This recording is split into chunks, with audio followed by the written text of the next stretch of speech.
Hi everyone. So by now you all should have obtained your textbook and begun to look over the material. I wanted to mention Chapter 1 is a very basic introductory chapter. Small business, its opportunities and rewards. So I found a very interesting section on page 11 of the chapter. It's called Universally Mentioned Rewards, and I'd like you to please take a special look at that. It talks about owning your own business, the flexibility of it. So for example, I own 4 Subway shops right now, and I have the flexibility to be teaching this course to you folks at Hoyle Community. There's also income rewards if you do end up with a successful small business, and there's growth rewards, you can grow the business. And there's lots of other rewards also that are mentioned.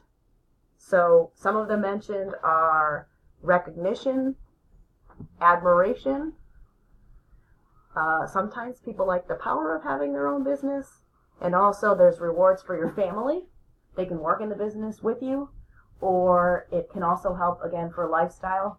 So take a look at Chapter 1, Section 11, page 11. Something for you to think about as you're reading the chapter and if you're considering a small business for yourself.